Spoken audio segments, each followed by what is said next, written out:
आकाशवाणी भोपाल से प्रस्तुत हैं प्रादेशिक समाचार।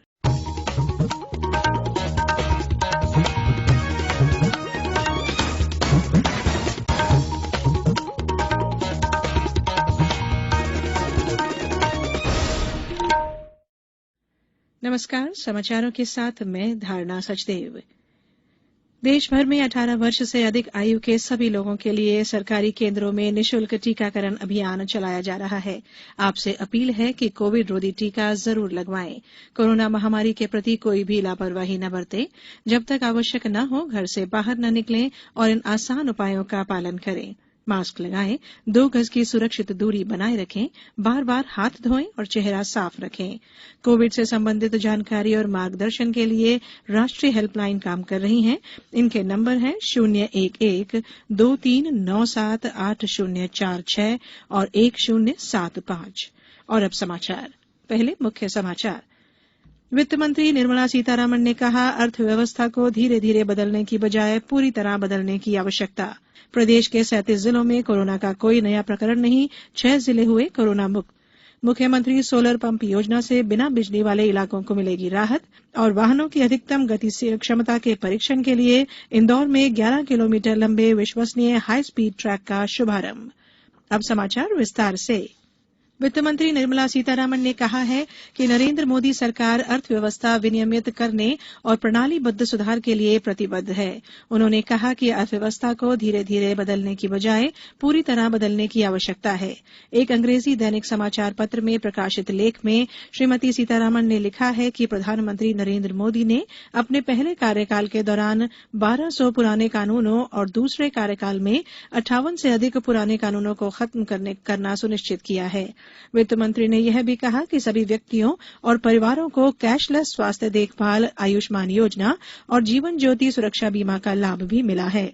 श्रीमती सीतारामन ने कहा कि छोटे से छोटे व्यापारियों के लिए गारंटी रहित 50,000 से 10 लाख रुपए तक की मुद्रा ऋण योजना का लाभ लिया जा सकता है। फिक्की और भारतीय उद्योग परिसंघ सहित उद्योग जगत के विभिन्न संगठनों ने अर्थव्यवस्था को प्रोत्साहन देने और विभिन्न क्षेत्रों को राहत उपलब्ध कराने के सरकार के उपायों का स्वागत किया है। प्रदेश में आज कोरोना के 38 नए प्रकरण मिले हैं। भोपाल में 7 तथा इंदौर में 6 नए प्रकरण आए हैं। प्रदेश के 52 जिलों में से 37 जिलों में कोरोना का कोई नया प्रकरण नहीं मिला है। वहीं 6 जिले अशोकनगर, बुरहानपुर, देवास, खंडवा, मंडला और सीधी पूरी तरह से कोरोना मुक्त है। प्रदेश में आज संक्रमण दर 0.1% और स्वस्थ होने की दर बढ़कर 98.8% हो गई है। सक्रिय प्रकरणों की संख्या 630 रह गई है। प्रदेश में ब्लैक फंगस के भी 712 मरीज उपचाररत हैं। कोरोना संक्रमण में मध्य प्रदेश देश में 32वें स्थान पर है। वहीं वैक्सीनेशन के मामले में प्रदेश का देश में चौथा स्थान है। प्रदेश में 18 वर्ष से अधिक आयु के व्यक्तियों को कुल 2 करोड़ डोजेज लगाए गए हैं। नीति आयोग ने आज देश में लाभ के लिए नहीं, मॉडल अस्पतालों के व्यापक अध्ययन संबंधी रिपोर्ट जारी की है। इस रिपोर्ट में ऐसे मॉडल अस्पतालों के संचालन के बारे में व्यापक जानकारी उपलब्ध कराई गई है जो लाभ के लिए नहीं चलाए जाते। रिपोर्ट में इस तरह के अस्पताल चलाने की किफायती रणनीतियों पर विस्तार से चर्चा की गई है। देश में इस समय ऐसे अस्पतालों के बारे में विश्वसनीय और व्यवस्थित जानकारी का अभाव है जो लाभ कमाने के लिए नहीं चलाए जाते और उत्कृष्ट तथा किफायती स्वास्थ्य सेवा उपलब्ध कराते हैं। घर के कामों में दक्ष महिलाएं अब हाईटेक भी हो रही हैं। 3 माह का कंप्यूटर कोर्स करने के बाद वे ईमेल, फेसबुक और ट्विटर जैसे इंटरनेट मीडिया पर सक्रिय नजर आएंगी। रोचक बात यह है कि इन महिलाओं को डिजिटल तकनीक सिखाने के काम में उनकी बेटियां ही मदद कर रही हैं। यह अभिनव पहल भोपाल के शासकीय कन्या उच्चतर माध्यमिक विद्यालय जहांगीराबाद ने शुरू की है। स्कूल ने एक स्वयंसेवी संस्था काउंसल्स कॉटेज के साथ मिलकर छात्राओं की माताओं को निःशुल्क माइक्रोसॉफ्ट सर्टिफिकेट कोर्स कराने का बीड़ा उठाया है। कोर्स में प्रवेश केवल छात्राओं की माताओं को ही दिया गया है। प्रशिक्षण पूरा करने के बाद परीक्षा भी होगी और इसके बाद प्रमाण पत्र भी दिया जाएगा। अब तक 250 माताएं इसमें शामिल भी हो गई हैं। कोविड-19 से बचाव और सुरक्षित रहने के 3 उपाय। मास्क लगाएं, 2 गज दूरी है जरूरी, सुरक्षित दूरी रखें, हाथ और मुंह साफ रखें। ब्रेक के बाद बुलेटिन में एक बार फिर आपका स्वागत है। राज्य में कृषि को प्रोत्साहन देने के लिए मुख्यमंत्री सोलर पंप योजना की अवधि को मार्च 2024 तक बढ़ाया गया है।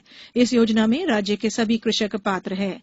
यह योजना प्राथमिकता पर प्रदेश के उन दूर दराज के क्षेत्रों में भी क्रियान्वित की जाएगी जहां विद्युत वितरण कंपनियों द्वारा विद्युत अधोसंरचना का विकास नहीं किया जा सका है। राज्य शासन की ओर से अधिक कृषकों को योजना का लाभ देने के उद्देश्य से अनुदान की राशि 30% तक सीमित किए जाने का प्रस्ताव स्वीकृत किया गया है। सोलर पंप के उपयोग से पर्यावरण भी सुरक्षित होगा। यह निर्णय आज मुख्यमंत्री शिवराज सिंह चौहान की अध्यक्षता में मंत्रालय में मंत्री परिषद की बैठक में लिया गया। बैठक में ऑक्सीजन उत्पादन क्षमता में वृद्धि और डायल 100 सेवा के संचालन का अनुबंध बढ़ाने सहित कई विषयों को मंजूरी दी गई। भारी उद्योग और सार्वजनिक उपक्रम मंत्री प्रकाश जावड़ेकर ने आज नेट्रेक्स इंदौर में 11 किलोमीटर 300 मीटर लंबे विश्व स्तरीय हाई स्पीड ट्रैक का वर्चुअल शुभारंभ किया। श्री जावड़ेकर ने कहा कि यह इस तरह का एशिया में सबसे लंबा ट्रैक है। उन्होंने कहा कि इसे अत्यधिक महंगी कारों और अन्य श्रेणी के वाहनों की अधिकतम गति क्षमता का परीक्षण करने के लिए उपयोग किया जाएगा। इस अवसर पर भारी उद्योग और सार्वजनिक उपक्रम राज्य मंत्री अर्जुन राम मेघवाल भी उपस्थित थे। टोक्यो ओलंपिक खेलों के आयोजन में 25 दिन का समय रह गया है। आकाशवाणी पर आज बात विश्व ओलंपिक क्वालिफायर स्वर्ण पदक विजेता टोक्यो 2020 में कुश्ती के 50 किलोग्राम भार वर्ग में पदक की प्रबल दावेदार सीमा बिस्ला की। 14 अप्रैल 1992 को हरियाणा के रोहतक में जन्मी सीमा सुर्खियों में तब आई जब उन्होंने वर्ष 2017 में 53 किलोग्राम भार वर्ग में पहला सीनियर राष्ट्रीय खिताब जीता। सीमा बिस्ला का सफर सीनियर वर्ग में काफी उतार चढ़ाव भरा रहा। 29 वर्षीय सीमा ने गुरुग्राम जिले के झड़सा प्रशिक्षण केंद्र में प्रशिक्षण हासिल किया है। सीमा ने विश्व ओलंपिक क्वालिफिकेशन में स्वर्ण पदक जीता और टोक्यो ओलंपिक में अपना स्थान पक्का किया। इन खेलों में क्वालिफाई करने वाली वे चौथी भारतीय महिला हैं। प्रदेश में कोरोना के टीके को लेकर लोगों में भारी उत्साह देखने को मिल रहा है। वे टीकाकरण केंद्रों पर पहुंचकर कोरोना से बचाव के लिए वैक्सीन लगवा रहे हैं। मध्य प्रदेश में अब तक 2,02,80,000 से अधिक लोगों का वैक्सीनेशन हो चुका है। गौरतलब है कि अंतर्राष्ट्रीय योग दिवस पर देश में शुरू हुए कोरोना टीकाकरण महाअभियान में पहले ही दिन प्रदेश में रिकॉर्ड वैक्सीनेशन हुआ था। महाअभियान के अंतर्गत प्रदेश में शुरुआती 5 दिन में 50 लाख से अधिक लोगों ने टीका लगवाया है। और अब बुलेटिन में कुछ समाचार संक्षेप में। प्रधानमंत्री नरेंद्र मोदी की अध्यक्षता में केंद्रीय मंत्रिपरिषद की कल होने वाली वर्चुअल बैठक में विभिन्न मंत्रालयों के कार्यों की समीक्षा होने की भी उम्मीद है। उच्चतम न्यायालय ने राष्ट्रीय राजधानी में सेंट्रल विस्टा के निर्माण की अनुमति संबंधी दिल्ली उच्च न्यायालय के आदेश को चुनौती देने वाली याचिका खारिज कर दी है। सतना सांसद गणेश सिंह ने आज जिला अस्पताल परिसर में प्रधानमंत्री केयर फंड से बनने वाले ऑक्सीजन प्लांट के सेट निर्माण के कार्य का निरीक्षण किया।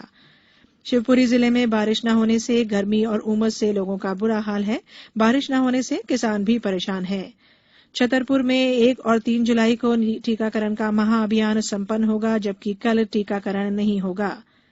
राजगढ़ जिले में नेशनल लोक अदालत का आयोजन 10 जुलाई को जिला न्यायालय राजगढ़ और तहसील न्यायालय ब्यावरा, नरसिंहगढ़, खिलचीपुर, सारंगपुर और जीरापुर में किया जाएगा। अशोकनगर जिला कोरोना मुक्त हो गया है। अभी तक जिले में स्वास्थ्य विभाग द्वारा 1,29,000 से ज्यादा सैंपल लिए गए हैं। सागर जिले की ग्राम पंचायतों में अटल भूजल योजना के तहत किए जा रहे कार्यों की प्रगति से नाखुश होकर कलेक्टर ने 1 सप्ताह के अंदर कार्य योजना प्रस्तुत करने के निर्देश दिए हैं। खंडवा में परिवहन विभाग द्वारा महिलाओं को आत्मनिर्भर बनाने के उद्देश्य से हल्के वाहन चलाने का निःशुल्क प्रशिक्षण कार्यक्रम आयोजित किया जा रहा है। गुना में जिला निर्वाचन अधिकारी फ्रैंक नोबल ए ने राजनीतिक दल के प्रतिनिधियों के साथ कलेक्ट्रेट परिसर में स्थित ईवीएम और वीवीपैट का त्रैमासिक निरीक्षण किया।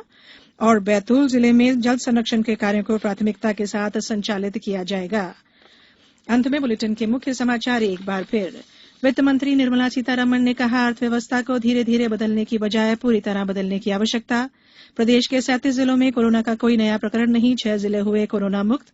मुख्यमंत्री सोलर पंप योजना से बिना बिजली वाले इलाकों को मिलेगी राहत। और वाहनों की अधिकतम गति क्षमता के परीक्षण के लिए इंदौर में 11 किलोमीटर लंबे विश्व स्तरीय हाई स्पीड ट्रैक का शुभारंभ। बुलेटिन में फिलहाल इतना ही। बुलेटिन के अंत में एक अपील, हमेशा ध्यान रखें, मास्क और 2 गज की दूरी, हाथ धोना भी है जरूरी। नमस्कार।